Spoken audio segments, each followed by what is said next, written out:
Isa nga sa worry nating mga TikTok affiliate is kung yung gumawa ka ng account mo sa TikTok seller app para ka makapag-affiliate.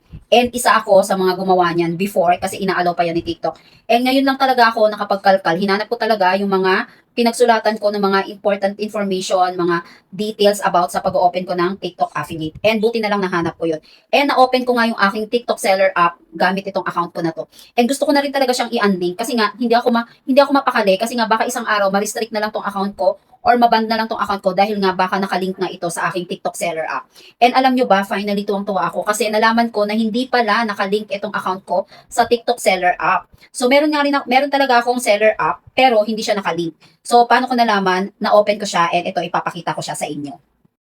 So ito siya mga mi, na-open ko yung aking TikTok seller shop. Ayan. So, ayan, makikita nyo. Ayan siya. So, kung pag nakalink yung ating TikTok account, dito sa ating TikTok seller shop, dapat may nakalagay dyan na unlink.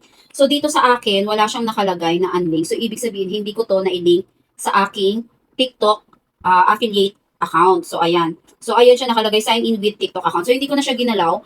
Pero ito, ginawa ko to before kasi nga para magkaroon ako ng account dito kay TikTok. And alam nyo ba, na-confirm ko din siya kasi nag-open din ako ng aking TikTok seller shop sa cellphone. So, ipapakita ko sa inyo and kung ano yung magiging itsura niyan. So, ito naman yung itsura ng aking TikTok seller shop nung inopen ko siya sa cellphone ko. Kasi dito sa may laptop, medyo parang hindi ako sure na baka hindi nga siya, baka nga nakalink siya. Pero nung napanood ko din sa ibang mga tutorials dito sa ating mga co-affiliate and sa iba nating mga mentors, so tinry ko ring i-open sa cellphone yung aking TikTok seller shop. And doon ko nga siya na-confirm na hindi talaga nakalink itong account ko sa TikTok seller shop. So, ito yung itsura niya, no? Makikita nyo dapat may nakalagay yan dyan na unlink para ma-unlink natin siya. Pero dito sa keys ng account ko is wala siyang nakalagay. So, ibig sabihin, hindi siya talaga nakalink sa ginawa kong TikTok seller shop nung gumawa ako ng account dito kay TikTok. So, ang gagawin ko na lang is, i-close ko na lang itong aking TikTok seller shop kasi hindi ko naman talaga siya ginagamit and hindi naman ako magsiseller. And hindi rin tayo makakapagbenta dyan kasi nga kailangan natin mag-comply sa mga requirements na hinihingi ni BIR sa atin.